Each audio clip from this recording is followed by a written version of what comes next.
बिहार के हृदय स्थल में जहां लोक संगीत की सांस्कृतिक ताने बाने जीवंत है, एक ऐसी संगीत प्रतिभा का निवास है जहां धुनों ने क्षेत्रीय सीमाओं को पार कर संगीत की दुनिया पर अपनी अमिट छाप छोड़ी है। भारतीय लोक और शास्त्रीय संगीत के प्रतीक है।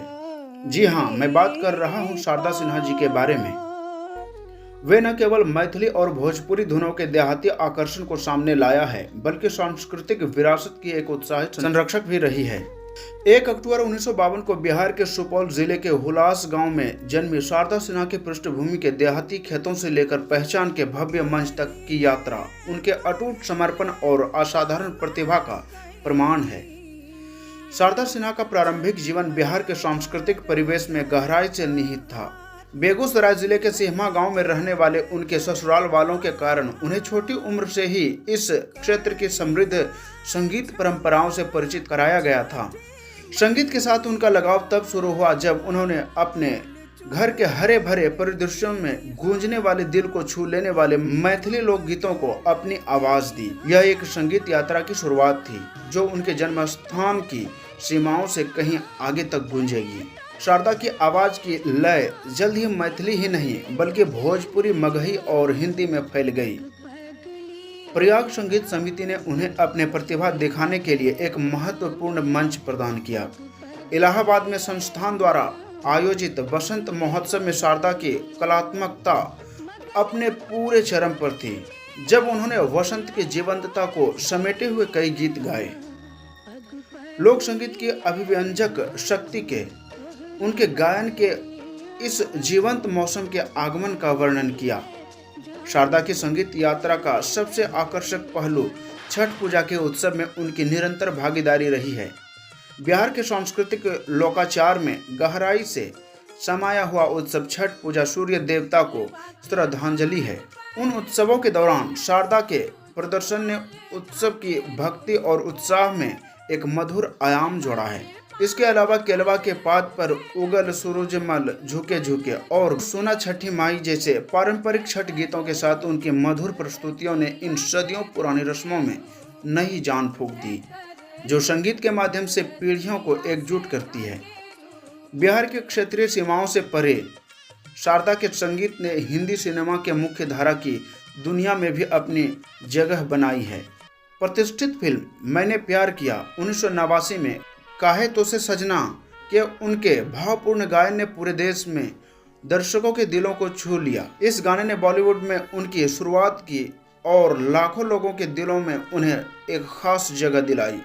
शारदा सिन्हा के संगीत के क्षेत्र का विस्तार तब हुआ जब उन्होंने गैंग्स ऑफ वासेपुर पार्ट 2 और 4 फुटिया छोकरी जैसी फिल्मों में साउंड ट्रैक में योगदान दिया। अपनी जड़ों की देहाती लोक धुनों और समकालीन सिनेमा की मांगों के बीच सहजता से तालमेल बिठाने की उनकी क्षमता ने एक कलाकार के रूप में उनकी बहुमुखी प्रतिभा को रेखांकित किया। हालांकि छठ परंपरा के पथ प्रदर्शक के रूप में अपनी भूमिका में शारदा ने सांस्कृतिक विरासत को संरक्षित करने के प्रति अपनी अटूट प्रतिबद्धता को सही मायने में प्रदर्शित किया। वहीं 2016 में एक दशक के अंतराल के बाद उन्होंने 2 नए छठ गीत जारी किए, जिसमें इस पूजनीय त्योहार का सार समाहित था। सुपवो न मिले माई और पहिले पहिले छठी मैया जैसे गीतों के साथ शारदा ने न केवल लोगों को उत्सव में भाग लेने के लिए आमंत्रित किया, बल्कि आम जनता के लिए छठ पूजा के सांस्कृतिक महत्व को भी प्रतिध्वनित किया। इन गीतों को बनाने की यात्रा चुनौतीपूर्ण थी। शारदा सिन्हा ने संगीत कंपनियों द्वारा उत्पन्न बाधाओं और सार्थक गीतों की कमी को उन बाधाओं के रूप में उजागर किया जिन्होंने पहले उन्हें इस प्रयास से दूर रखा था। इन बाधाओं को पार करते हुए उन्होंने रचनाओं में अपना दिल और आत्मा लगा दी। हृदय नारायण झा और शांति जैन ने शारदा सिन्हा के साथ मिलकर गीतों को सावधानी पूर्वक तैयार किया, जिसके परिणाम स्वरूप संगीत में कथाएं सम्मोहक और भावपूर्ण दोनों थी। छठ संगीत के प्रति अपनी आजीवन प्रतिबद्धता में शारदा सिन्हा ने 62 छठ गीतों वाले कई एल्बम जारी किए हैं। ये एल्बम बिहार के सांस्कृतिक ताने बाने को संरक्षित करने के प्रति उनके समर्पण का प्रमाण है। अपने संगीत के माध्यम से उन्होंने श्रोताओं को पटना के शांति घाटों पर पहुंचाया और पीढ़ियों से चली आ रही परंपराओं में जान फूंक दी। शारदा सिन्हा के कलात्मक योगदान को राष्ट्रीय स्तर पर मान्यता तब मिली जब उन्हें संगीत जगत में उनके असाधारण योगदान के लिए 1991 में प्रतिष्ठित पद्मश्री पुरस्कार से सम्मानित किया गया। इसके बाद 2018 में उन्हें पद्म भूषण पुरस्कार से सम्मानित किया गया, जो भारत का तीसरा सबसे बड़ा नागरिक पुरस्कार है, जिसने संस्कृति और कला में उनके महत्व को और भी रेखांकित किया। बिहार के देहाती परिदृश्यों से पहचान के भव्य मंचों तक शारदा सिन्हा की यात्रा आधुनिकता को अपनाते हुए परंपरा को संरक्षित करने, सितारों तक पहुंचने के दौरान जड़ों से जुड़े रहने की कहानी है। उनकी मधुर आवाज़ जो उस मिट्टी की कहानियां बयां करती है, जैसे छठ पूजा के दौरान पवित्र नदी के घाटों पर पीढ़ियां इकट्ठा होती रहेगी, शारदा सिन्हा की भावपूर्ण धुनें मार्गदर्शन करती रहेगी, जो उन्हें समय और स्थान के माध्यम से बिहार के हृदय स्थलों तक ले जाएगी, जहां संगीत और परंपराएं पूर्ण सामंजस्य में विलीन हो जाती है।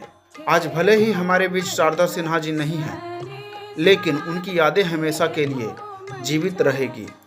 उन्हें शत शत नमन। एक बार आप भी इनकी आत्मा को शांति के लिए श्रद्धांजलि जरूर दें।